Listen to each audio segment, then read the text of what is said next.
Hello दोस्तों, मैं प्रदीप शुक्ला आपका स्टडी अड्डा में बहुत बहुत स्वागत करता हूं। उम्मीद करते हैं आप अच्छे होंगे, स्वस्थ होंगे और आपकी तैयारी, आपकी पढ़ाई बहुत ही बेहतरीन तरीके से चल रही होगी। तो आज मैं आपके लिए लेकर के हाजिर हूं CUT का प्रैक्टिस टेस्ट 3, ठीक है। और जो हमारा सब्जेक्ट है वो है रीजनिंग। तो जैसे कि आपको पता है कि हम लोग अभी तक 2 टेस्ट जो है इसके सॉल्व कर चुके हैं, 2 प्रैक्टिस टेस्ट हम लोग क्लियर कर चुके हैं, जिसमें हम लोगों ने क्वेश्चन जो सॉल्व किए हैं उसमें केवल क्वेश्चन आंसर नहीं किए कि क्वेश्चन पढ़ा आंसर दिया, उसका डिटेल सॉल्यूशन करके हम लोगों ने उन आंसर्स को जो है समझा है।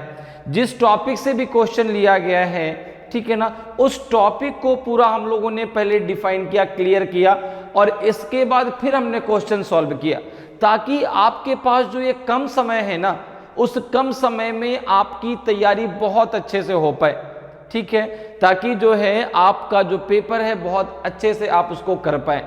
क्योंकि समय आपके पास कम है भाई, मार्च अप्रैल मई में आपका एग्जाम है, ठीक है ना। CUT का जो आपका UG का पेपर है, ठीक है ना, वो आपका जो है मई में होने वाला है, तो उसके लिए समय आपके पास कम है। तो हम लोग प्रैक्टिस टेस्ट के माध्यम से जो है बहुत ही अच्छे तरीके से जो है अपने जो है इस सब्जेक्ट को क्लियर करने वाले हैं, ताकि जो है आपकी कम समय में बहुत अच्छे से तैयारी हो पाए।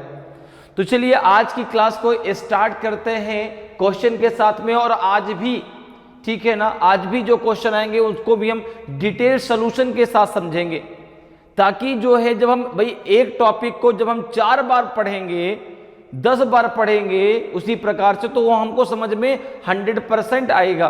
तो क्वेश्चन के साथ साथ में आपकी तैयारी भी बहुत बेस्ट तरीके से होती रहेगी, ठीक है। तो चलिए आज की क्लास को स्टार्ट करते हैं। और आज की क्लास का देखिए, आज के टेस्ट पेपर का पहला क्वेश्चन है। इस क्वेश्चन का आंसर आपको देना है, कोशिश सबको करनी है, ठीक है ना। क्योंकि अगर हम बात रीजनिंग की करते हैं तो रीजनिंग कोई सब्जेक्ट नहीं है, रीजनिंग कोई सब्जेक्ट नहीं है, रीजनिंग तो एक थिंकिंग है, ठीक है ना। जो आप थिंक करते हैं, जो आप सोचते हैं, भाई जो चीजें आप रीजनिंग में पढ़ते हैं, जो टॉपिक आप रीजनिंग में पढ़ते हैं, वो सब कहीं ना कहीं पहले आप पढ़ चुके हैं, उनके बारे में आपको जानकारी है। ऐसा नहीं कि आप उसको जानते ही नहीं, आप उन सारे टॉपिक्स को जानते हैं, लेकिन अभी तक आपको उनकी जरूरत महसूस नहीं हुई कि यहां पर यहां से भी क्वेश्चन बन सकते हैं क्या। अब जैसे देखिए, ये क्वेश्चन आपको दिया गया कि select the correct option that will complete the series.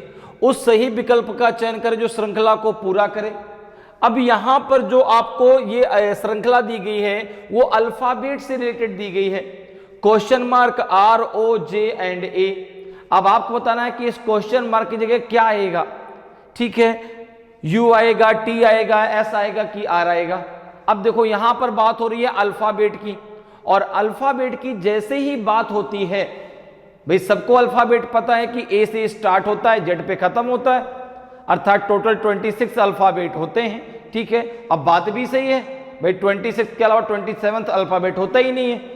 तो 26 अल्फाबेट में अब आपको अल्फाबेट के साथ साथ अल्फाबेट का कोड भी याद होना चाहिए, ठीक है ना। ये अल्फाबेट का कोड का क्या मतलब है, जैसे आपने कहा ना कि A से स्टार्टिंग हुई, A कितने नंबर पे आया, 1 नंबर पे, Z लास्ट में आया तो Z कितने नंबर पे आया, 26 नंबर पे।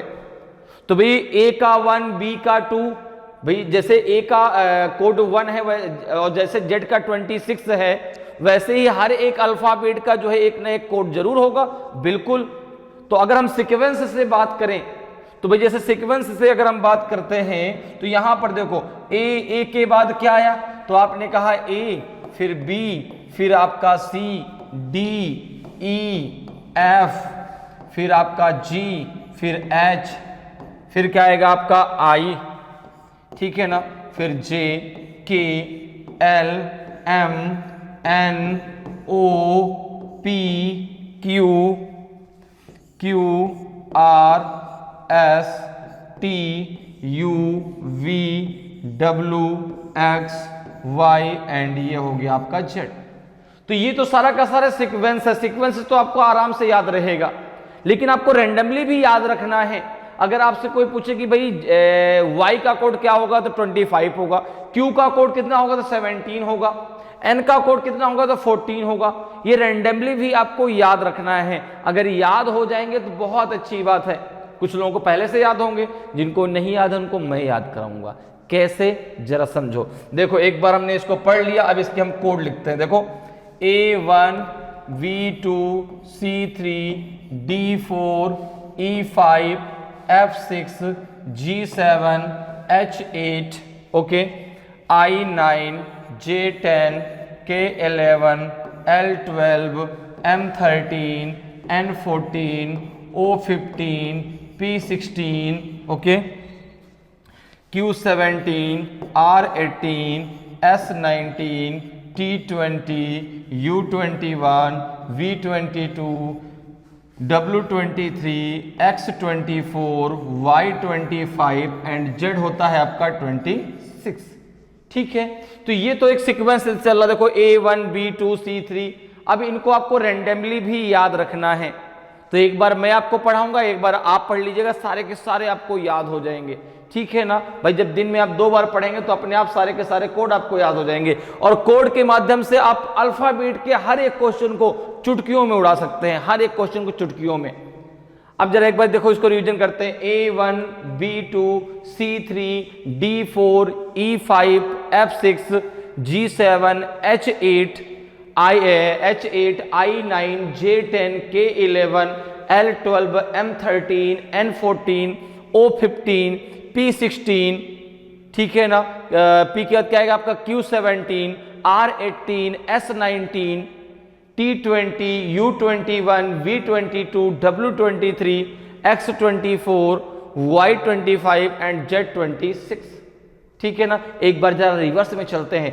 Z26 Y25 X24 W23 V22 U21 T20 S19 R18 Q17 P16 O15 N14 M13 L12 K11 J10 I9 H8 G7, ठीक है, F6 E5 D4 and C3 B2 A1।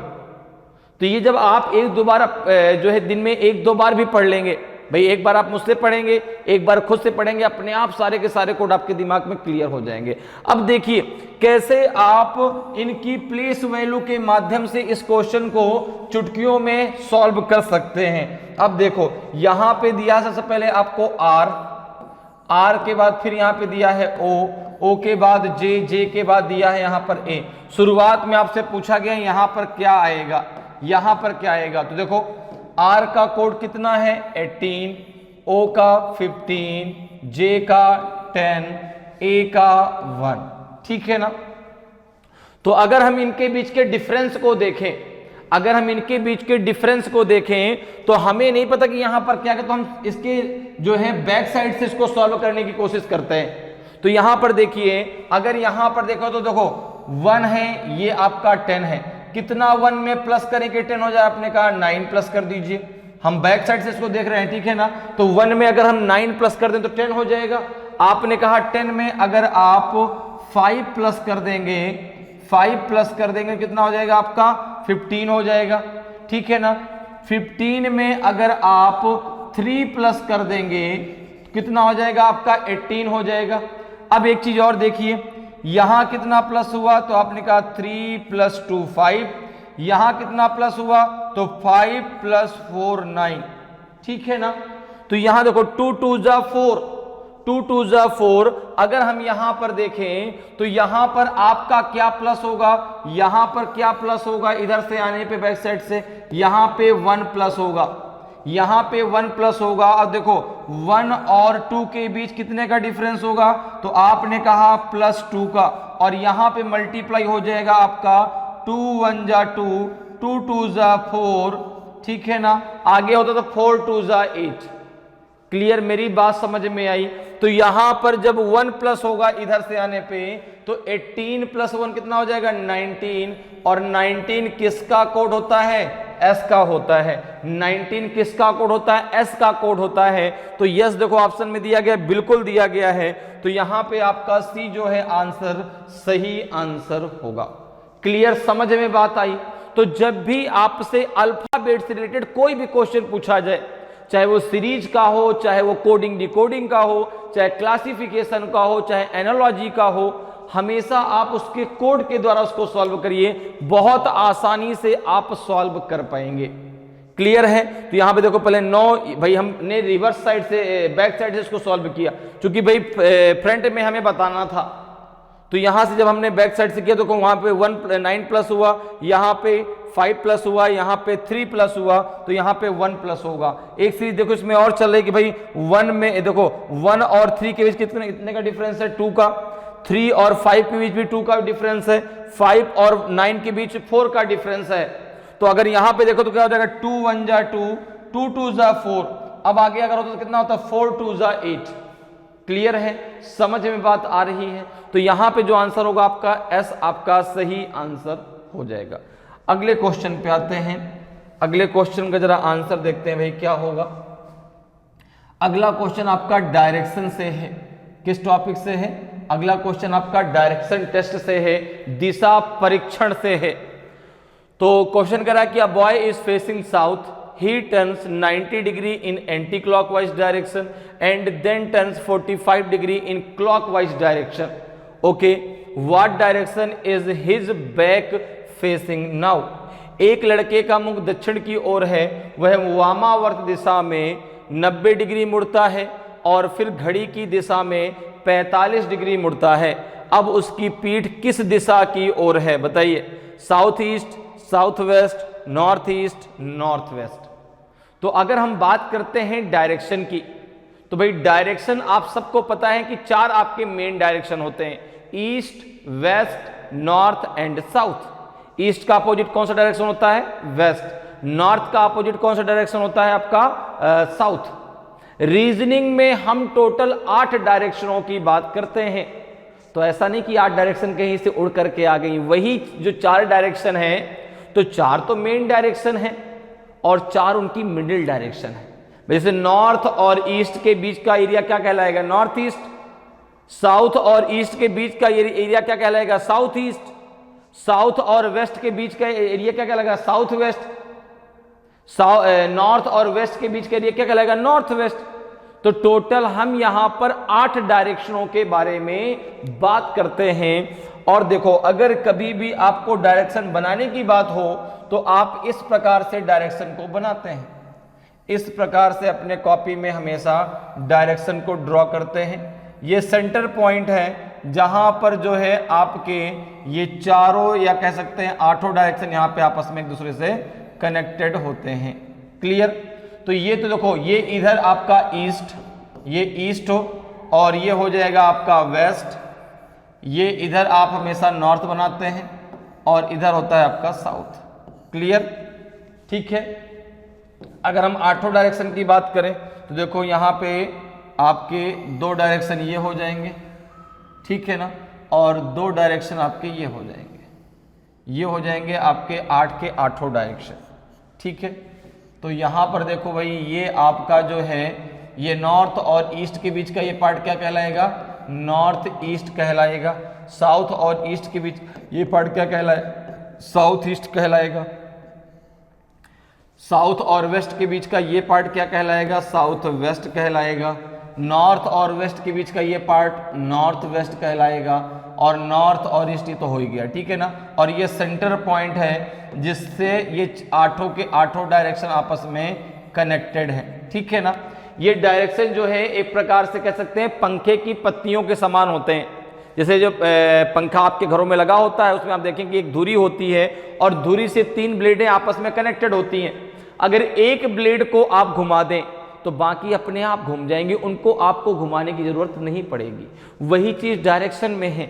अगर एक डायरेक्शन को आप जितना डिग्री घुमा देंगे, ठीक है ना, जितना एंगल घुमा देंगे, बाकी डायरेक्शन अपने आप उतना मूव कर जाएंगी, आप चाहे उनको घुमाएं चाहे ना घुमाएं।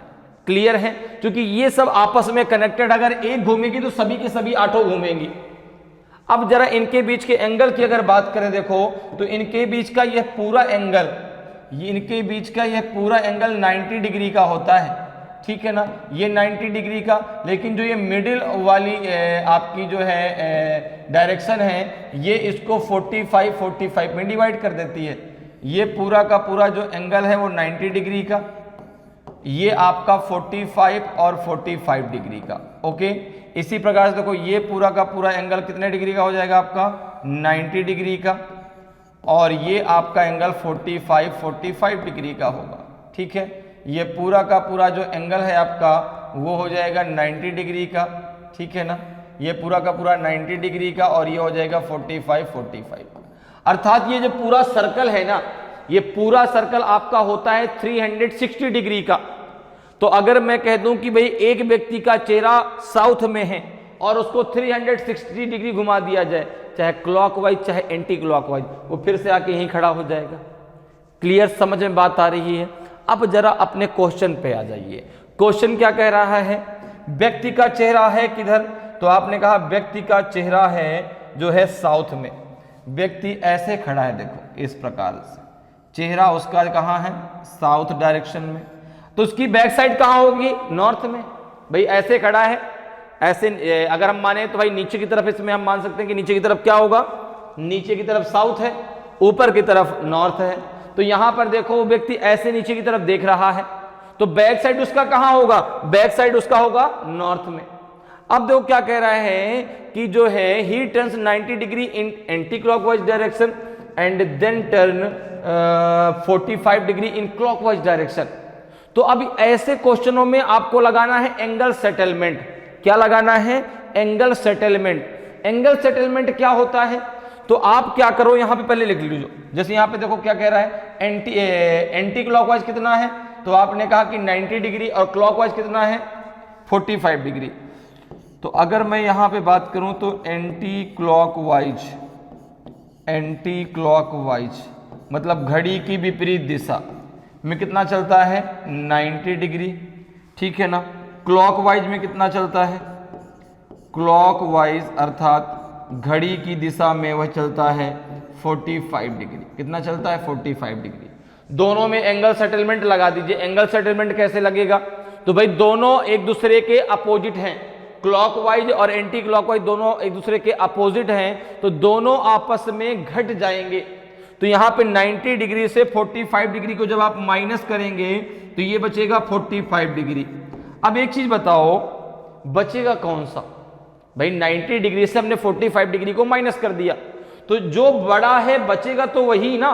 तो यहां पर बड़ा कौन सा है, एंटी क्लॉकवाइज, जो उसके पास 90 डिग्री है, इसके पास 45 डिग्री है। तो जो 45 डिग्री आपका बच गया माइनस करने के बाद, वो कौन सा बच गया, तो आपने कहा वो बच गया एंटी क्लॉकवाइज। वो कौन सा बच गया, वो बच गया एंटी क्लॉकवाइज।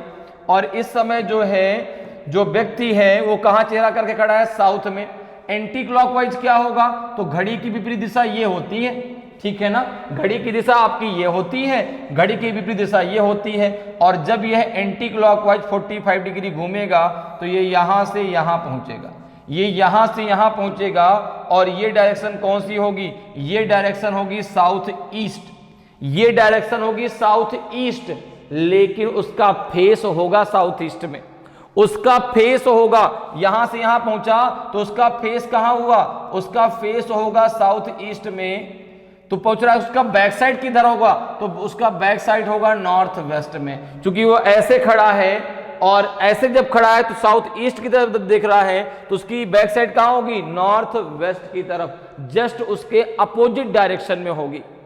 तो यही तो पूछ रहा है कि भाई उसकी पीठ किस दिशा की ओर है, तो उसकी पीठ है जो है उत्तर पश्चिम दिशा की ओर, नॉर्थ वेस्ट की ओर। तो ऑप्शन डी आपका सही आंसर हो जाएगा। क्लियर है, समझ में बात आ रही है। अगर आप एंगल सेटलमेंट नहीं लगा पा रहे तो आप डायरेक्ट भी इसको यहां से घुमा के भी कर सकते हैं। एंटी क्लॉकवाइज 90 डिग्री, देखो एंटी क्लॉकवाइज जब 90 डिग्री है तो यहां से कहां पहुंचेगा, ये पूरा का पूरा एंगल 90 डिग्री का है। यहां से जब घुमाते तो एंटी क्लॉकवाइज ये होता, एंटी क्लॉकवाइज में 90 डिग्री पहुंचता ये ईस्ट में, और ईस्ट से फिर ये क्लॉकवाइज यहां से क्लॉकवाइज 45 डिग्री, ये एंगल 45 डिग्री का होता है, कहां पहुंच जाता है, साउथ ईस्ट में। तो आप पूरा का पूरा सर्कल मूव करा के भी आंसर को सॉल्व कर सकते हैं। क्लियर। नेक्स्ट क्वेश्चन पे आते हैं, नेक्स्ट क्वेश्चन को जरा डिस्कस करते हैं भाई। अब देखिए ये क्वेश्चन आपसे पूछा गया है कोडिंग डिकोडिंग से। किससे पूछा गया है? कोडिंग डिकोडिंग से। तो मैंने शुरुआत में अभी आपको अल्फाबेट के सारे कोड लर्न कराए हैं, A1 B2 C3 D4 E5, ठीक है ना, और F6 G7 H8 I9 J10 K11 L12 M13 N14 O15, ठीक है ना, P16 Q17 R18 S19 T20 U21 V22 W23 X24 Y25 and Z26। अगर एक बार हम रिवर्स में चलें तो भाई Z26 Y25 X24 और आपका जो है V22, ठीक है ना, X24 W23 sorry W23 X V22 U21 T20 S19 R18 and Q17 P16 O15 N14 M13 and L12 K11 J10 I9 H8 G7 and F6 E5 D4 C3 B2 and A1। Clear. तो मैंने आपको 2 बार revision करा दिया, 2 बार यहां पर और इसके पहले कम से कम 3 से 4 बार। तो कुछ बहुत तो आपके दिमाग में अल्फाबेट तो क्लियर हुए होंगे, कुछ बहुत तो कोड आपको याद हो जाएंगे ऐसे में, ठीक है ना। और धीरे धीरे जब रोज हम लोग उसको रिवीजन करेंगे तो अपने आप सारे के सारे ये कोड आपके दिमाग में बैठ जाएंगे। तो अब देखो यहाँ पे क्या है, तो ये क्वेश्चन कह रहा है कि in a certain code TRIPLE is written as SQHOKD sorry, how is DISPOSE written in that code. एक निश्चित कोड भाषा में TRIPLE को SQHOKD लिखा जाता है, तो उसी कोड भाषा में DISPOSE को कैसे लिखा जाता है बताइए भाई। CHRONRD लिखा जाता है कि DSOESPI लिखा जाता है कि ESJTPTF लिखा जाता है कि ESOPSID लिखा जाता है। तो अब एक चीज जरा समझो यहाँ पे, अब जिन लोगों को कोडिंग डिकोडिंग आती है उनके लिए तो बहुत आसान सा क्वेश्चन है, लेकिन जिनको नहीं आती उनको समझो सर ये हो क्या रहा है, कैसे इस क्वेश्चन को सॉल्व करेंगे। तो बहुत ध्यान से समझिए, आपको करना क्या है, शुरुआत में जो दिया गया ना कि TRIPLE को क्या लिखा गया है, SQHOKD, तो यहां से जो है आपको क्या मिलेगा, मेथड। यहां से आप निकालेंगे मेथड कि क्या मेथड वहां पे अप्लाई कर दिया गया है। कोडिंग डिकोडिंग क्या ऐसा डिकोड कर दिया गया, क्या प्लस माइनस किया गया जिससे जो है TRIPLE को SQHOKD लिखा गया। जो मेथड निकलेगा वही से मेथड आप इसमें अप्लाई कर देंगे जो आपसे पूछा गया है। और जो मेथड निकलेगा ना उसमें भी एक सीक्वेंस होना चाहिए, ऐसा नहीं कि +1 फिर +11 फिर +21 कुछ भी हम कर दें, नहीं, एक सीक्वेंस बनना चाहिए। जैसे आप सीरीज पढ़ते हैं ना, सीरीज में क्या होता है, जैसे 1 है फिर 2 है फिर 3 है तो आगे 4 ही आएगा, वैसे ही यहां पर भी एक सीरीज बननी चाहिए, ठीक है। अब जरा देखो यहां पे, अगर हम यहां पे बात करें तो सबसे पहले इसको लिखने का तरीका जरा समझो, कैसे लिखना है वो जरा समझ लो। सबसे पहले आप इसको इस प्रकार से लिखेंगे, TRIPLE को क्या लिखा गया है, TRIPLE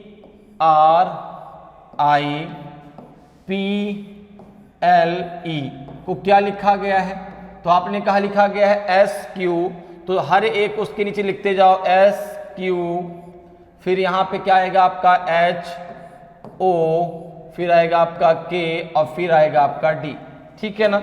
इतना हमने लिख दिया, हर एक अल्फाबेट के नीचे देखो हमने अल्फाबेट लिखा है, ठीक है। अब हम दूसरा काम क्या करेंगे, पहला काम हमने लिख लिया, दूसरा काम करना है इनके कोड को लिखना है। जरा लिखो भाई, T का कोड 20, R का 18, I का 9, P16, L12, E5, ठीक है ना।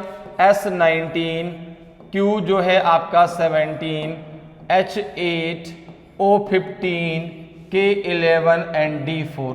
अब देखो जैसे ही आपने कोड लिखा सारी की सारी आपको गणित समझ में आ गई कि हो क्या रहा है, हमें करना क्या है। अब देखो यहां पर अगर 20 के नीचे क्या लिखा है 19, 20 में कितना हम प्लस या माइनस कर दें कि 19 हो जाए। आपने कहा प्लस करने की जरूरत नहीं, माइनस किया जाएगा। कितना माइनस किया जाएगा 1।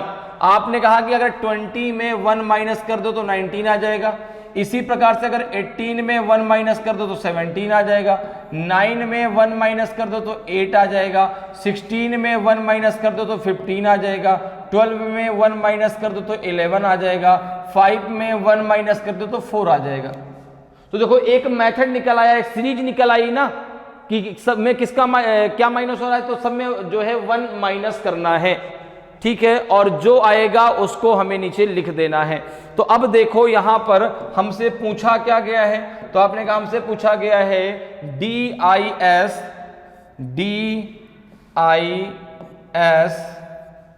POSE, ठीक है। तो सबसे पहला काम क्या है, इनके कोड को लिखना। तो D का 4, I का 9, S19, P16, O15, S19 and E5। Clear है। अब देखो मेथड क्या मिला, सब में क्या करना है 1 1 माइनस करना है। तो यहां 1 माइनस करते जाओ, जो आए उसको लिखते जाइए। जैसे यहां पे देखो 4 माइनस 1 कितना आएगा 3, 3 किसका कोड होता है C का। 9 माइनस 1 8, 8 किसका होता है आपका H का। 19 माइनस 1 18, 18 होता है R का। 16 माइनस 1 ये हो जाएगा 15, 15 होता है O का। 15 माइनस 1 14, 14 होता है N का। 19 माइनस 1 18, 18 होता है आपका R का।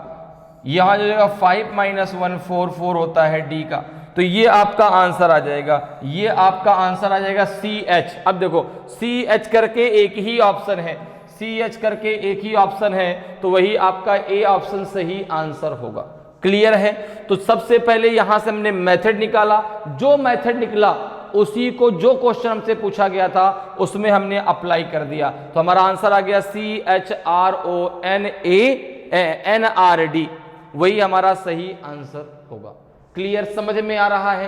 तो कोडिंग डिकोडिंग भी टोटल आपका अल्फाबेट पर ही बेस्ड है, ठीक है। इसलिए उनका कोड याद कर लो। जिसको याद है बहुत अच्छी बात है, जिसको नहीं याद है उसको भी धीरे धीरे याद हो जाएंगे। अभी तक आपको 2-4 अल्फाबेट के कोड तो याद ही हो गए होंगे। देखो मैं चाहता था आपको डायरेक्ट आंसर बताया था, लेकिन मैं लिख के बता रहा हूं कि कैसे आपको करना है।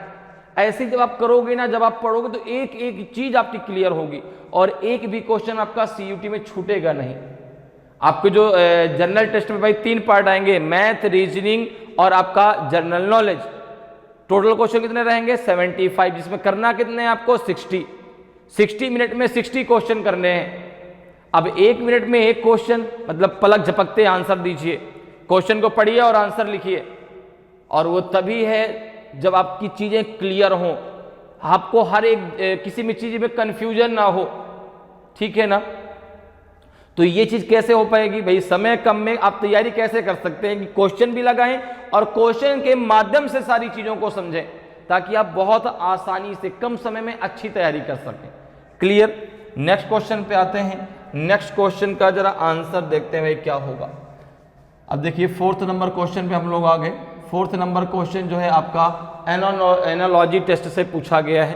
क्वेश्चन है कि फाइंड द रिलेटेड वर्ड्स और letters from the given options.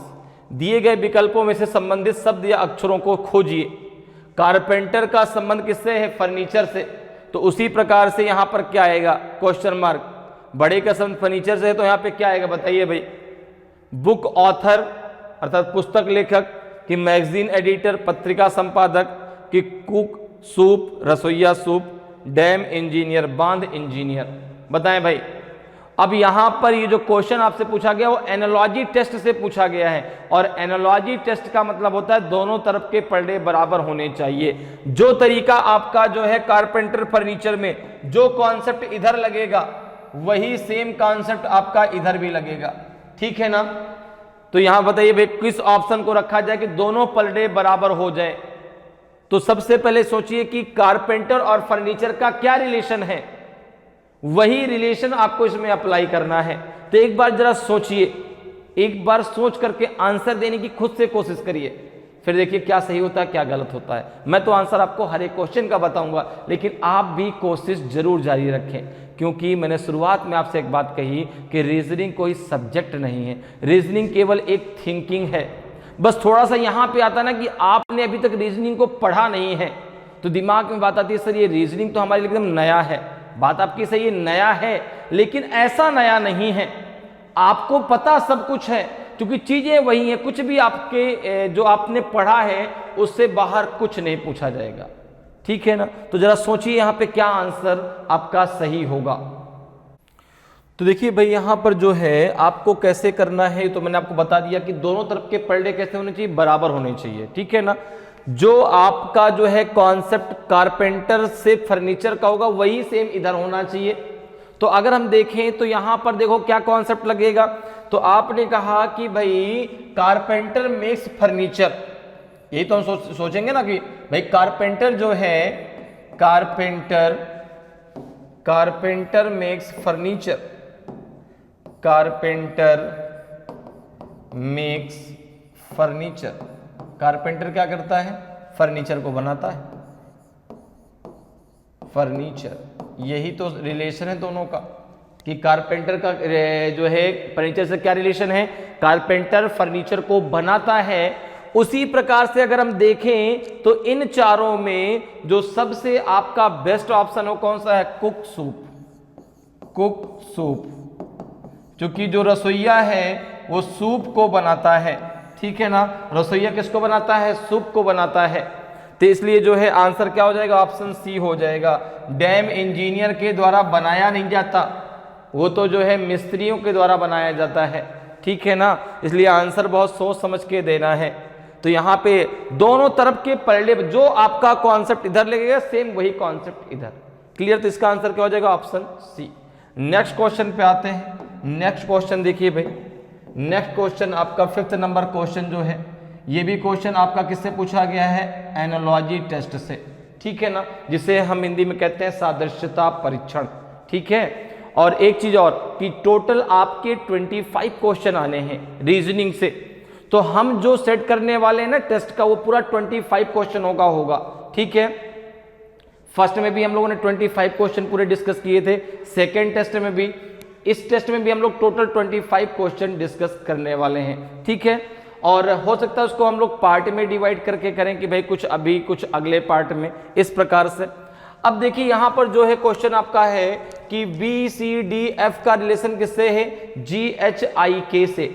उसी प्रकार से आपको बताना है कि LMNP का रिलेशन किससे होगा, QRST से होगा कि QRTS से होगा कि QRSU से होगा कि QRSB से होगा। अब एक चीज तो क्लियर है, शुरुआत में QR आएगा, क्योंकि सारे ऑप्शन में शुरुआत में QR दिया है। अब लास्ट के 2 अल्फाबेट आपको निकालने हैं, तो जरा कोशिश करिए। ये भी क्वेश्चन किससे लगेगा, बात अल्फाबेट की आएगी, बात कोड से होगी। बात जब भी अल्फाबेट की होगी हमेशा अल्फाबेट के कोड से ही हम उन क्वेश्चनों को सॉल्व करेंगे। तो यहां पर भी देखो अल्फाबेट की बात है, तो आपको भी कोड मैंने 2 बार बता दिए, तो अब जो है थोड़ा बहुत दिमाग में होगा, तो एक बार सोचिए कोड को और लिखिए। और कैसे यहां पे देखो करेंगे, तो BCDF का रिलेशन GHIK से निकालें। तो यहां पर जो आपका अल्फाबेट से रिलेटेड क्वेश्चन इस प्रकार के एनालॉजी में पूछे जाते हैं, उसमें जो आपका कॉन्सेप्ट लगता है वो कोडिंग डिकोडिंग वाला लगता है कि यहां से मेथड निकालेंगे, जो मेथड निकलेगा वो इसको यहां पर लगाएंगे। तो यहां पर जरा देखिए, अगर हम बात करते हैं तो यहां पे क्या दिया गया है, आपका दिया गया है B, फिर आपका C, फिर आपका D और फिर दिया गया है F। B का कोड 2, C का 3, D का 4 और F का 6। इसका रिलेशन किससे है, GHIK से। तो देखो G का कोड कितना है 7, H का 8, I का 9, K का 11।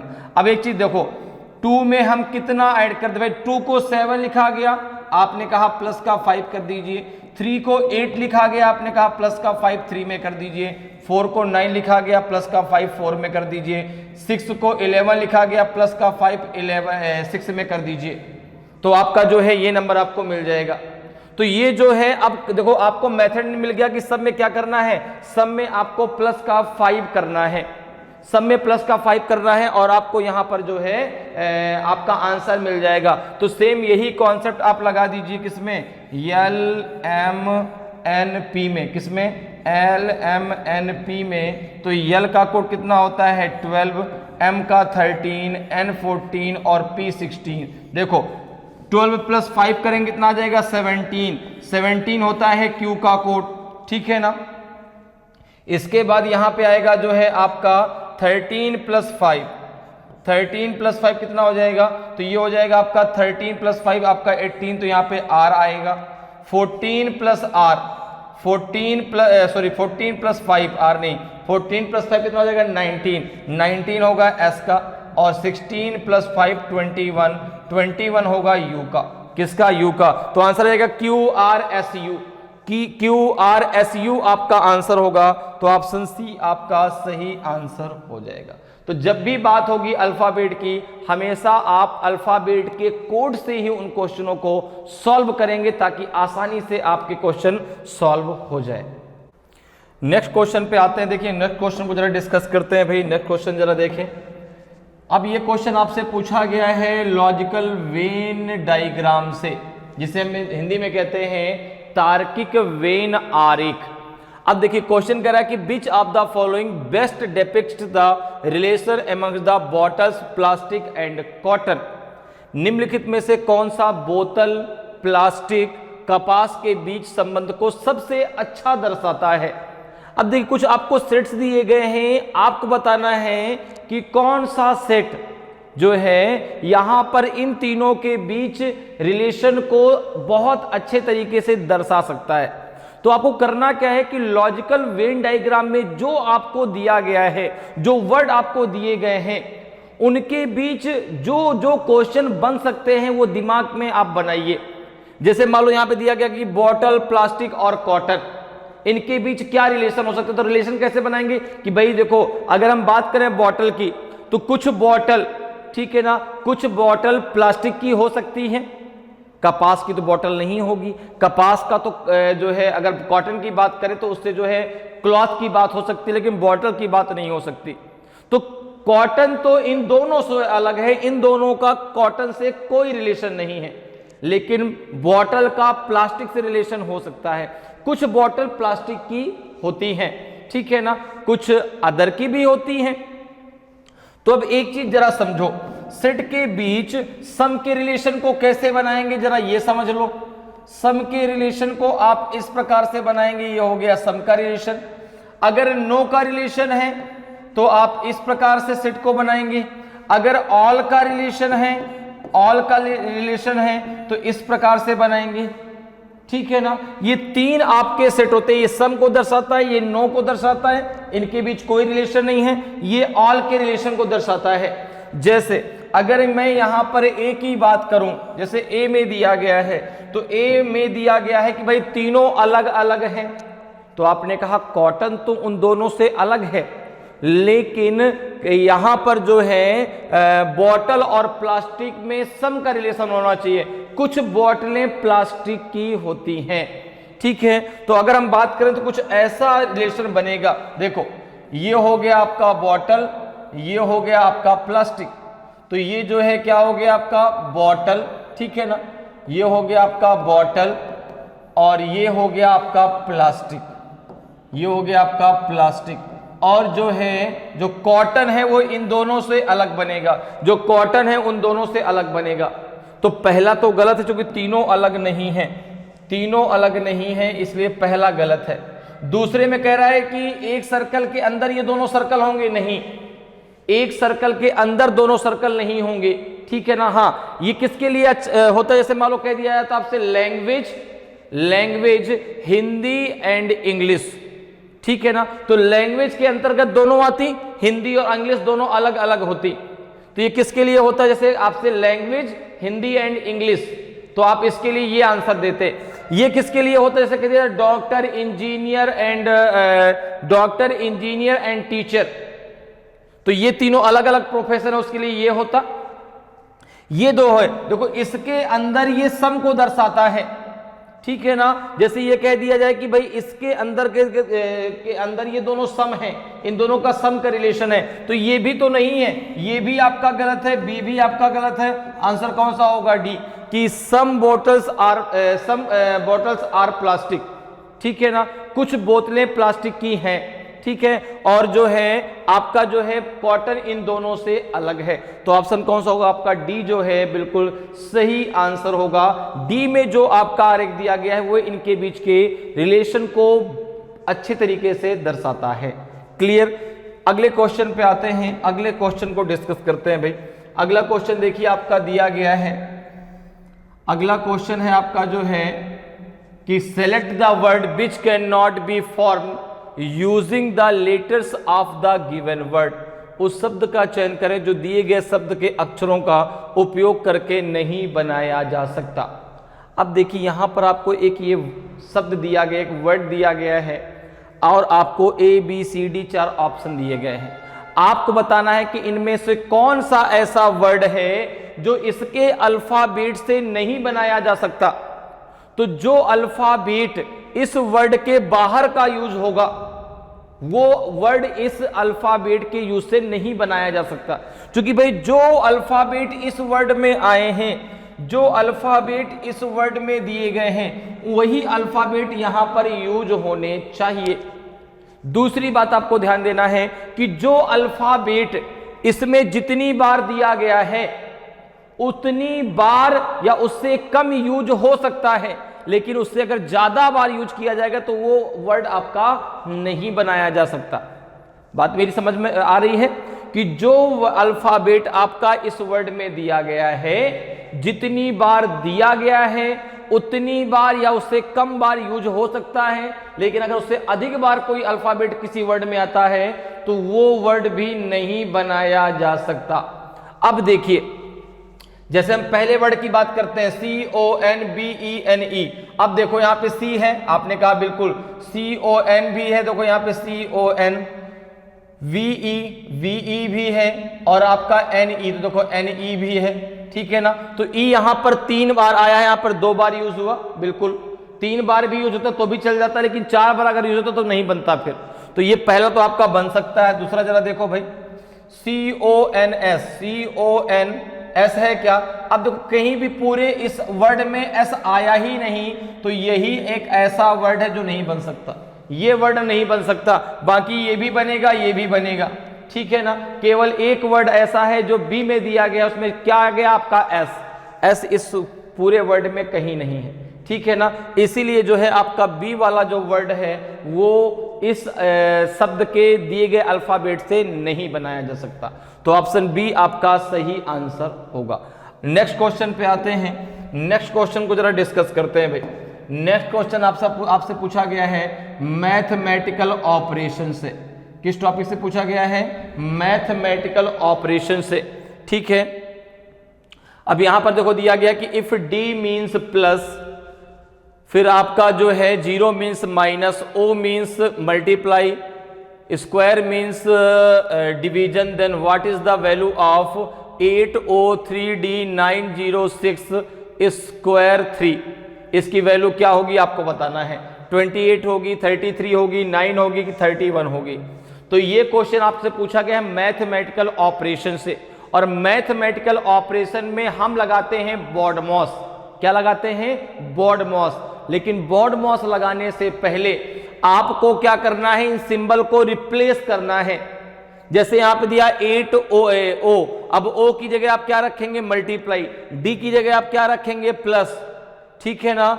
0 की जगह आप क्या रखेंगे, माइनस, स्क्वायर की जगह आप क्या रखेंगे, डिवीजन, और इसके बाद फिर आप वहां पे बॉडमॉस लगाएंगे। अगर हम बात करें बॉडमॉस की, तो बॉडमॉस का फुल फॉर्म जो है क्या होता है, देखो अगर हम बात करें BODMAS बॉडमॉस की, तो बॉडमॉस में B का मतलब क्या होता है, तो बहुत लोगों को पता भी होगा भाई बॉडमॉस का फुल फॉर्म, बिल्कुल B का मतलब होता है, सबसे पहले ब्रैकेट ओपन करेंगे ओ का मतलब होता है फिर ऑफ आएगा, ऑफ का मतलब होता है मल्टीप्लाई, ऑफ का मतलब होता है मल्टीप्लाई, हिंदी में ऑफ का मतलब होता है का, ठीक है ना। फिर आपका डी से डिवीजन होगा, फिर डिवीजन होगा, ठीक है ना, फिर डिवीजन करेंगे, फिर इसके बाद एम, तो फिर आपका मल्टीप्लाई होगा, फिर मल्टीप्लाई होगा। तो आपने कहा कि सर ऊपर भी मल्टीप्लाई है यहां भी मल्टीप्लाई है, तो अगर ऑफ लगा है, अगर ऑफ लगा है तो वो मल्टीप्लाई डिवीजन के पहले होगा, अगर मल्टीप्लाई का सिंबल लगा है तो वो मल्टीप्लाई डिवीजन के बाद होगा। अब देखो m के बाद क्या आता है a का मतलब हो गया, फिर होगा एडिशन, फिर होगा एडिशन, और एडिशन के बाद सबसे लास्ट में आपका s आएगा, अर्थात यहां पे आप करेंगे सबट्रैक्ट, अर्थात घटाओ, ठीक है। अब देखो यहां पे आपको इक्वेशन क्या दिया गया है, दिया गया है 8O 3D 906 स्क्वायर एंड 3। अब देखो जरा, सबसे पहला काम क्या है, सबसे पहला काम है सिंबल को रिप्लेस करना। तो 8 O का मतलब क्या है, O का अर्थ है मल्टीप्लाई, तो 3 लिख दो, ठीक है, मल्टीप्लाई 3 हो गया। अब आपका जो है D का अर्थ क्या है प्लस, तो प्लस 9 आ जाएगा, ठीक है ना। जो है 0 का अर्थ क्या है माइनस का 6, और स्क्वायर का अर्थ है डिवीजन, तो यहाँ पे 3 आ जाएगा। अब देखिए ये तो आपने सिंबल को रिप्लेस कर दिया, अब लगा दीजिए बॉड मॉस। जब बॉड मॉस लगाएंगे तो सबसे पहले क्या होगा डिवीजन, जब डिवीजन होगा तो ये हो जाएगा आपका 8 × 3 प्लस 9, ये हो जाएगा 3 2 जा 6, क्या हो जाएगा आपका 3 2 जा 6, तो माइनस का 2 आ जाएगा यहाँ पे। अब इसके बाद यहाँ पे होगा मल्टीप्लाई, तो ये हो जाएगा 24 प्लस 9 माइनस 2, कितना हो जाएगा आपका, ये हो जाएगा 33 माइनस 2, तो ये हो जाएगा आपका 31, कितना आ जाएगा 31 आ जाएगा, ठीक है ना। तो इसकी वैल्यू कितनी हो जाएगी 31, तो ऑप्शन डी आपका सही आंसर होगा, ठीक है ना। इसका मान कितना होगा 31 होगा, तो ऑप्शन डी आपका सही आंसर हो जाएगा। क्लियर। नेक्स्ट क्वेश्चन पे आते हैं, नेक्स्ट क्वेश्चन जरा डिस्कस करते हैं भाई क्या होगा। देखिए नेक्स्ट क्वेश्चन का जरा आंसर देने की कोशिश करते हैं। देखिए एक बार क्वेश्चन को पहले रीड कर लीजिए, फिर क्वेश्चन का आंसर दीजिए। अब ये क्वेश्चन जो है आपसे पिक्चर रीजनिंग से पूछा गया है, आपको एक डायग्राम दिखाई पड़ रहा है, उसमें आपको एक जगह क्वेश्चन मार्क दिखाई पड़ रहा है, तो ये जो है आपका इनकम्प्लीट फिगर, और इसको आपको कंप्लीट करना है ABCD में जो आपके डायग्राम दिए गए इनमें से एक डायग्राम को यहां पर रखकर। देखिए क्वेश्चन करा कि select a figure from amongst the 4 options which when placed in the blank space of the given figure would complete the pattern। 4 विकल्पों में से उस आकृति का चयन करें जो दी गई आकृति के रिक्त स्थान में रखे जाने पर पैटर्न को पूरा करेगी।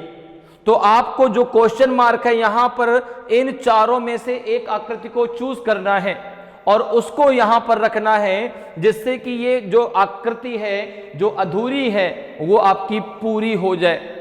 तो अब देखो यहां पर अगर हम देखें तो कैसे इसको हम सॉल्व करेंगे, तो हम क्या करते हैं, हम यहां पर इस डायग्राम को जरा अच्छे तरीके से समझ लेते हैं कि भाई कौन सा यहां पर बिल्कुल सही बैठेगा। देखो एक चीज जरा समझो, ये वाला जो पार्ट है, ये वाला पार्ट आपको यहां भी मिलेगा, ये यहां भी मिलेगा, यहां भी मिलेगा और यहां भी मिलेगा। ये पार्ट तो सब में मिला, लेकिन एक चीज जरा देखो, बीच में यहां पर गैप होना चाहिए, बीच में यहां पर गैप होना चाहिए, तो ए तो होगा नहीं क्योंकि यहां पे देखो गैप है ही नहीं।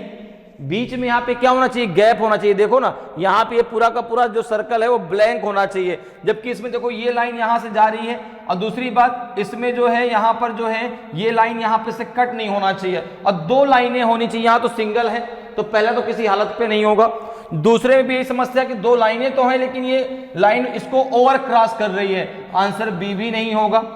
अब अगर हम सी की बात करें, सी में देखो ये पूरा पूरा ब्लैंक सी हो सकता है। डी की अगर बात करें तो डी में देखो ये नहीं आपका जो है ब्लैंक होना चाहिए, ब्लैंक ये होना चाहिए, इसलिए डी भी नहीं होगा। आंसर कौन सा होगा, सी होगा। आंसर कौन सा होगा, सी होगा। तो ऐसे क्वेश्चनों में आप उसको निकाल के बाहर कीजिए जो आंसर हो ही नहीं सकता। जो आंसर होगा वो अपने आप आपके सामने आएगा, बोलेगा मैं हूं आंसर, मुझे आंसर दो भाई। तो यहां पे आंसर क्या हो जाएगा, ऑप्शन सी आपका सही आंसर हो जाएगा। इस पैटर्न को जब हम यहां पे रखेंगे तो हमारा जो अधूरा पैटर्न है वो पूरा कंप्लीट हो जाएगा। क्लियर है?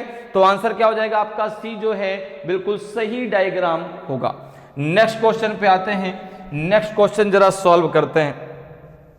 देखिए नेक्स्ट क्वेश्चन भी आपसे पिक्चर रीजनिंग से पूछा गया है और ये क्वेश्चन पूछा गया है आपसे एम्बेडेड फिगर से। एक टॉपिक होता है पिक्चर रीजनिंग में एम्बेडेड फिगर, सन्निहित आकृतियां। अब देखिए क्वेश्चन कह रहा है कि select the option in which the given figure is exactly embedded. उस विकल्प का चयन करें जिसमें दी गई आकृति सन्निहित है। अब जो ये आकृति है ये किसमें सन्निहित है ये आपको बताना है, ठीक है ना। जो ये आकृति है ये ए बी सी और डी में से किसमें यही आकृति सन्निहित है ये आपको बताना है। जो आकृति आपको इसमें दी गई वही आकृति इसमें किस डायग्राम में आपकी जो है छुपी हुई है वो आपको खोजना है। तो अब जरा देखो, जैसी आकृति के वैसी ही आपकी यहां पर होनी चाहिए, उसमें कोई चेंजमेंट नहीं कि सर ऐसा हो जाएगा, नहीं, जैसी आकृति यहां पर है वैसी ही आकृति यहां पर आपको चाहिए। जैसे अगर हम पहले की बात करें, देखो पहले में आपको ये दिख रहा है, देखो ये हो गया, ठीक है ना, ये आ गया, ठीक है, ये तो दिख रहा है, ये भी दिख रहा है, ये भी है। इसके बाद ये वाला पार्ट है, फिर ये वाला पार्ट नहीं, ये वाला पार्ट पहले में नहीं, देखो एक गलत हो गया, ये वाला पार्ट तो है, इधर वाला पार्ट तो है, लेकिन फिर इधर वाला पार्ट नहीं है, स्ट्रेट लाइन नीचे की तरफ नहीं है, इसलिए जो है पहला तो गलत है। जरा दूसरे को चेक करते हैं। आपने कहा दूसरे में भी देखो ये दिखाई पड़ रहा है, ये आपका ट्रायंगल तो है ही, ट्रायंगल के बाद ये वाली आकृति भी है देखो, फिर ये भी है, लेकिन यहां भी किसकी कमी है, यहां भी जो है स्ट्रेट लाइन की कमी है, तो आंसर बी भी नहीं होगा। जरा सी में आते हैं। आपने कहा सी में ट्रायंगल तो है ही, सी में भी ट्रायंगल है, सी में ये लाइन भी है, सी में जो है ये लाइन भी है, सी में भी किसकी कमी है, सी में भी स्ट्रेट लाइन की कमी है, सी भी नहीं है, तो आंसर कौन सा होगा, डी होगा। फिर आंसर कौन सा होगा, डी होगा। अब हमें डी को चेक करने की जरूरत ही नहीं, जब तीनों गलत हो गए तो एक तो सही होगा ही होगा। तो आपने कहा यहां पर देखिए ये ट्रायंगल है, ये ट्रायंगल है, यहां पर देखो ये लाइन ऐसे है, ये लाइन यहां पे आएगी और ये लाइन आपकी ऐसे आ जाएगी, ठीक है ना। तो ये आपका मिल गया। तो इस प्रकार से जो है आपका आंसर कौन सा हो जाएगा, डी आपका सही आंसर होगा। क्लियर है? डी में ये आकृति सन्निहित है, तो ऑप्शन डी आपका सही आंसर हो जाएगा। नेक्स्ट क्वेश्चन पे आते हैं। नेक्स्ट क्वेश्चन जरा डिस्कस करते हैं भाई। अब देखिए ये क्वेश्चन आपसे पूछा गया है फाइंडिंग द मिसिंग नंबर, ठीक है ना। सर्कल बनाया, सर्कल के अंदर कुछ आपके नंबर्स हैं, आपको बताना है क्वेश्चन मार्क की जगह क्या आएगा। Select the missing number from the given options. दिए गए विकल्पों में से लुप्त संख्या का चयन करें। 8 है, 11 है, 323 है, 80 है, 143 है, यहां पे क्वेश्चन मार्क है। बताइए भाई क्या आएगा क्वेश्चन मार्क की जगह। एक बार जरा सोचिए दिमाग से। यहां पे जो आपका जो है एक जिसमें जैसे आप सीरीज सॉल्व करते हैं तो एक मेथड लगता है, वही चीज यहां पर भी है। मेथड सोचिए कि यहां पे क्या रिलेशन हो सकता है, ठीक है ना। एक सीरीज का ही आपको मेथड यहां पर सोचना होता है। तो जरा एक बार दिमाग से थोड़ा सा सोच के देखिए क्या आंसर यहां पर आ सकता है। 18, 21, 5 की 17, क्या यहां पर जो है क्वेश्चन मार्क की जगह रखा जाए ताकि ये पूरा का पूरा जो सर्कल है वो पूरा का पूरा कंप्लीट हो जाए। तो क्वेश्चन मार्क की जगह क्या आएगा आपको बताना होता है। तो देखिए यहां पर जो है अगर हम इसको इस प्रकार से सॉल्व करते हैं, अगर हम 8 का रिलेशन भाई इस प्रकार से सीरीज के तहत चले कि 8 का रिलेशन हम 11 से देखें, तो फिर आप कहेंगे भाई 8 + 3 11 तो आ जाएगा, फिर 11 से 323 काफी लंबा डिफरेंस हो जाएगा, फिर 323 से 80 में काफी जो है लंबा डिफरेंस हो जाएगा। तो ये तरीका तो नहीं लगेगा।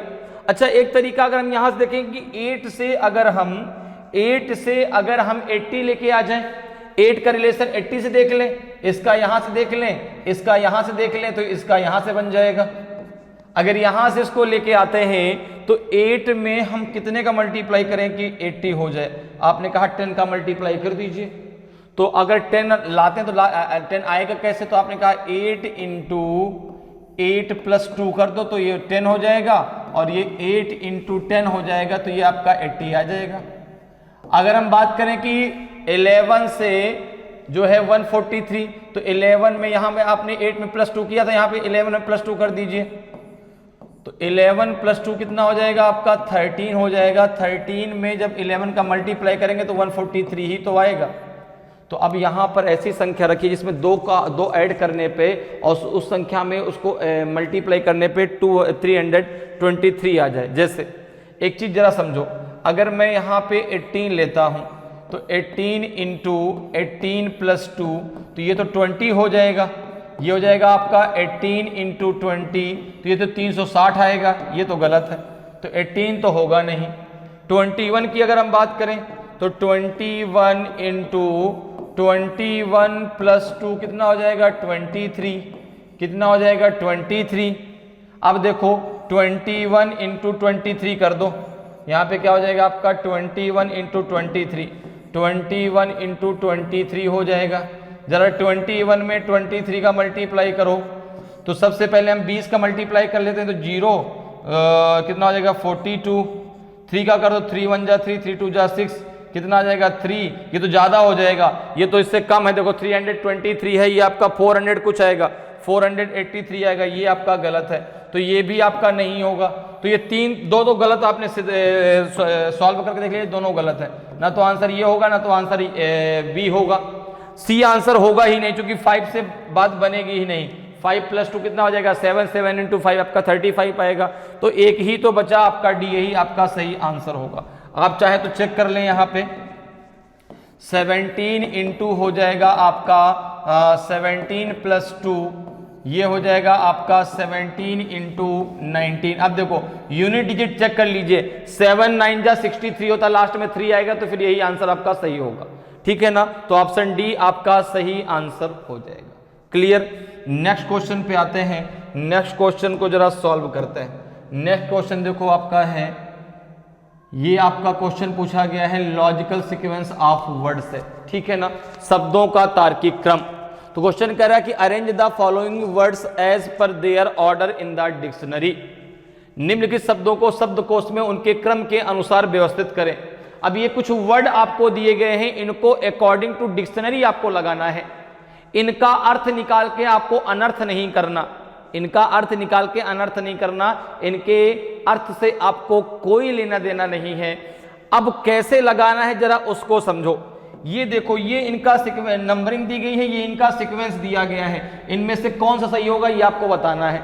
अब जैसे यहां पर देखो, अगर हम बात करें तो यहां पे आपको 5 वर्ड दिए गए हैं। अब अकॉर्डिंग टू डिक्शनरी की बात करें तो सबसे पहले ए आएगा, फिर बी, सबसे लास्ट में क्या आएगा आपका जेड आएगा। तो यहां पर देखिए अगर हम बात करें तो कैसे लगाया जाएगा इसको, तो आपने कहा कि देखो CH जो अभी इन वर्डों में जो अल्फाबेट सब में कॉमन है उसको पहले कट कर लीजिए। तो आपने कहा देखो CH यहां भी है, CH यहां भी है, CH यहां भी है, CH यहां भी है, CH यहां भी है। तो CH आपने सबसे कट कर दिया। CH के जैसे ही आप आगे बढ़े तो यहां पे आपको क्या मिला A, यहां पे O, I और A। तो आपको 3 अल्फाबेट मिले, एक A मिला, एक O मिला और एक I मिला, ठीक है ना। 3 अल्फाबेट मिले, एक A, O और I। अगर मैं बात करूं अकॉर्डिंग टू डिक्शनरी की तो सबसे पहले A आएगा, A के बाद I आएगा, I के बाद सबसे लास्ट में O आएगा। अब एक चीज देखो, 2 में I है, 2 में A है और O तो केवल 1 में है, तो ये तो सबसे लास्ट में जाएगा, ये सबसे लास्ट में जाएगा अर्थात 5th में जाएगा। तो सबसे लास्ट में 2 वाला ऑप्शन आएगा और सबसे लास्ट में 2 किस में है, C में और D में। अगर आप फर्स्ट को चेक कर ले तुरंत ऑप्शन आप टिक कर देंगे। तो आगे अब यहां पे देखें, फर्स्ट की बात करें तो अब तो A वाला पहले आएगा, लेकिन अब A 2 में है, A जो है 2 में है। तो अब देखिए कहां तक उनमें A के बाद कॉमन है, जरा देखो भाई, AN यहां तक है, देखो AN यहां भी है, AN यहां भी है, AN के बाद यहां T है, यहां C है, यहां T है, यहां क्या है C है। तो पहले C आएगा बाद में T आएगा, पहले C आएगा बाद में T आएगा। तो ये आएगा फर्स्ट नंबर पे और ये आएगा आपका सेकंड नंबर पे। तो पहले 5th आएगा फिर आपका 1 आएगा। आंसर कौन सा हो जाएगा, ऑप्शन डी आपका सही आंसर हो जाएगा। क्लियर, समझ में बात आई, ठीक है। आगे भी मैं आपको पूरा का पूरा मैं आपको बताऊंगा। समझ में आ रहा है कैसे? सबसे पहले जो कॉमन था उसको हमने कट कर दिया, इसके बाद फिर हमने देखा तो यहां पे देखो आपका ए था, यहां पे ओ, यहां पे आई, यहां पे आई, यहां पे ए, तो इन तीनों पहले कौन आएगा? ए, फिर आई, फिर ओ केवल एक में था इसलिए सबसे लास्ट में आपका ये जाएगा। बाकी ए दो में है, आई दो में है, तो ए वाला पहले आएगा। अब ए दोनों में कॉमन था, ए एन दोनों में है, ए एन के बाद यहां टी है, यहां सी है, तो पहले सी आएगा बाद में टी आएगा। अब देखो यहां पर अगर मैं 3 और 4 की बात करूं, 3 और 4 नंबर पे कौन आएगा? तो यहां पे देखो यहां भी आई है, यहां भी आई है, आई के बाद यहां आर है, यहां वी है, तो पहले आर आएगा बाद में वी आएगा, तो ये आएगा 3rd नंबर पे और ये आएगा आपका 4th नंबर पे। तो सीक्वेंस क्या बनेगा? सबसे पहले 5th वाला ऑप्शन, फिर आपका आ जाएगा 1st, फिर आ जाएगा आपका 3rd, फिर आएगा 4th, सबसे लास्ट में आएगा 2nd। तो ये आपका जो है लॉजिकल सीक्वेंस बनेगा 5 1 3 4 2, ऑप्शन डी आपका सही आंसर होगा। क्लियर? नेक्स्ट क्वेश्चन पे आते हैं। नेक्स्ट क्वेश्चन का जरा आंसर डिस्कस करते हैं भाई, क्या होगा। क्वेश्चन कह रहा है select the odd one out, विषम को चुने। तो ये क्वेश्चन आपसे पूछा गया है क्लासिफिकेशन से। किससे पूछा गया है? क्लासिफिकेशन से। 4 ऑप्शन दिए गए हैं, इनमें से 3 किसी प्रकार से समान है, वह कौन सा एक है जो उनसे अलग है, जो उसके ग्रुप में नहीं आता, वो आपको बताना है। कौन सा ऐसा एक है जो इनके ग्रुप से अलग है, तो वही आपका जो है सही आंसर होगा। तो जरा बताइए भाई, पहला ऑप्शन दिया गया 13 19, दूसरा 31 37, तीसरा है 23 29 और चौथा है आपका 3 और 5। तो इसमें से कौन सा आपका अलग है, कौन सा डिफरेंट है, कौन से 3 ऐसे हैं जो अपना एक ग्रुप बनाते हैं? उन तीनों में एक ना एक समानता है, लेकिन कौन सा एक है जो उनके ग्रुप से अलग है? तो अगर हम यहां पर बात करें, अगर हम यहां पर बात करें प्राइम नंबर की, अगर हम यहां पर बात करें प्राइम नंबर की, तो 13 19 भी प्राइम नंबर है, 31 37 भी प्राइम नंबर है, 23 29 भी प्राइम नंबर है, 3 और 5 भी प्राइम नंबर है, सारे के सारे प्राइम नंबर दिए गए हैं। अब हम क्या देख सकते हैं? देखो जरा, पहले में दिया गया है 13 और 19, तो आपने कहा कि 13 में अगर प्लस का 6 कर दें तो 19 आ जाएगा। दूसरे में दिया गया है 31 और 37, 31 में अगर प्लस का 6 कर दें तो 37 हो जाएगा। 23 और 29, 23 में अगर प्लस का 6 कर दें तो 29 आ जाएगा। लेकिन अगर हम 3 और 5 की बात करें तो 3 में प्लस का 2 करना पड़ेगा, 3 में प्लस का 2 करेंगे तब 5 आएगा, और इसीलिए यह इनके ग्रुप से अलग है, इसीलिए यह इनके ग्रुप से अलग है। बाकी सब में जो है प्लस का 6 है, इसमें प्लस का 2 है। भाई 3 में जब प्लस का 2 करेंगे तो 5 आ जाएगा। तो बाकी जो आपके 2 नंबर्स दिए गए, दोनों के बीच 6 का डिफरेंस है, इसमें 2 का डिफरेंस है, इसलिए ये तीनों अपना एक ग्रुप बनाते हैं, लेकिन यह उस ग्रुप में नहीं आता। तो ऑप्शन जो है आपका डी बिल्कुल सही आंसर होगा, ये उन तीनों से अलग होगा। नेक्स्ट क्वेश्चन पे आते हैं। नेक्स्ट क्वेश्चन का आंसर डिस्कस करते हैं भाई, क्या होगा। ये भी क्वेश्चन आपका क्लासिफिकेशन से देखिए पूछा गया है। 14th नंबर क्वेश्चन है। क्वेश्चन है कि select the odd one out, विषम को चुने। अब देखिए यहां पे बात हो रही है अल्फाबेट की। पहले में आपको दिया गया है NBMP, दूसरे में दिया गया है QVTW, चौथे में दिया गया, तीसरे में दिया गया है TMBN और चौथे में दिया गया है WVTQ। अब आपको यहां पे बताना है कि कौन सा इसमें से डिफरेंट है, कौन सा इसमें से अलग है। तो मैंने आपसे कहा था कि जब भी बात अल्फाबेट की आएगी, हमेशा अल्फाबेट की जैसी बात हो तुरंत जो है आप उसके कोड पे जाइए और कोड से ही आपको अल्फाबेट के क्वेश्चनों को सॉल्व करना है, ताकि आप आसानी से जो है सॉल्व कर पाएं और सही आंसर कम समय में दे पाएं। ठीक है ना? तो यहां पर देखिए, अगर हम बात करें अल्फाबेट की कोड की, तो अल्फाबेट के कोड तो सारे हमको लर्न हो ही गए। ठीक है ना? जो नहीं लर्न है उसको सोच सोच के लिखेंगे, कोई जल्दबाजी नहीं है, भी एकदम सोच के लिखिए। ठीक है ना? कि हाँ भाई N का 14 होगा, B का 2 होगा, M का 13 होगा। एक बार जरा लिख के देखिए क्या आप, तो जैसे आप लिखेंगे ना, कोशिश करेंगे तो अपने आप आपको याद होते जाएंगे, आप सोचते जाएंगे, आपके दिमाग में वो चलता जाएगा कि हाँ भाई इसका ये होगा, अपने आप सारे अल्फाबेट आपको याद हो जाए, अल्फाबेट के कोड आपको याद हो जाएंगे। ठीक है? तो अब देखो यहाँ पे अगर हम अल्फाबेट के कोड की बात करें, तो अगर अल्फाबेट के कोड की बात करते हैं यहाँ पे देखो, हम तो देखो N n के बाद फिर क्या दिया है b, पहले में दिया है n, फिर b, फिर आपका दिया है m, फिर दिया गया है p। ओके, n का कोड 14, b का है आपका 2, m 13 एंड p 16। अब देखो अगर हम जो है बात करें कि भाई 14 से 2 कैसे आएगा, तो आपने कहा माइनस का 12 कर दो, 2 से 13 कैसे आएगा, प्लस का 11 कर दो, 13 से 16 कैसे आएगा, प्लस का 3 कर दीजिए। क्लियर है? ठीक है, दूसरे की जरा चर्चा करते हैं। फिर दिया गया आपका Q, फिर आपका T, फिर है नहीं यहाँ पे V है, Q V T W, Q V T and W। तो Q का कोड कितना होता है 17, V का 22, T का 20 एंड W का 23। यहाँ पे जरा देखो 17 प्लस का कितना हो जाएगा यहाँ पे, तो 17 प्लस का 6 नहीं प्लस का 5, यहाँ पे कितना हो जाएगा माइनस का 2, यहाँ पे कितना हो जाएगा प्लस का 3। तो अब देखो क्या कोई एक सीरीज बन रही है क्या कोई जो है इनके बीच एक जो है एक सीरीज बन रही है, नहीं बन रही। भाई यहां पर देखो माइनस का 12 प्लस का 11, अगर यहां जो है आपका प्लस का 13 हो जाता तो भी बात बन जाती। यहां पे देखो प्लस का 5 माइनस का 2 प्लस का 3, ठीक है ना। तो कोई भी सीरीज सब में कॉमन नहीं है, ठीक है ना। अगर कॉमन होती तो भाई कहते हैं इनके बीच ये रिलेशन है। अगला जरा चेक कर लो, तीसरा भी जरा चेक कर लो। देखो T है, फिर आपका क्या है M है, T M B और N। तो यहां पे जरा देखो T का कोड कितना है 20, M का है 13, B का है 2, N का है 14।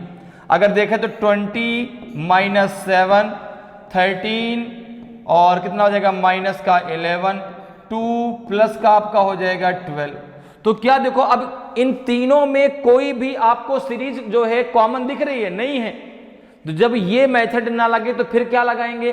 फिर यहां पर जरा देखें तो यहां पे हम जो है कंसोनेंट एंड वॉवेल भी नहीं लगा सकते, क्योंकि सारे के सारे आपके हर एक वर्ड में आपके कंसोनेंट ही यूज किए गए हैं। तो फिर एक चीज यहां पर देखिए, अगर हम देखें तो यहां पे B, C और D तीनों में देखो यहां भी T आया है, यहां भी T आया है और यहां भी T आया है, लेकिन फर्स्ट में T नहीं आया।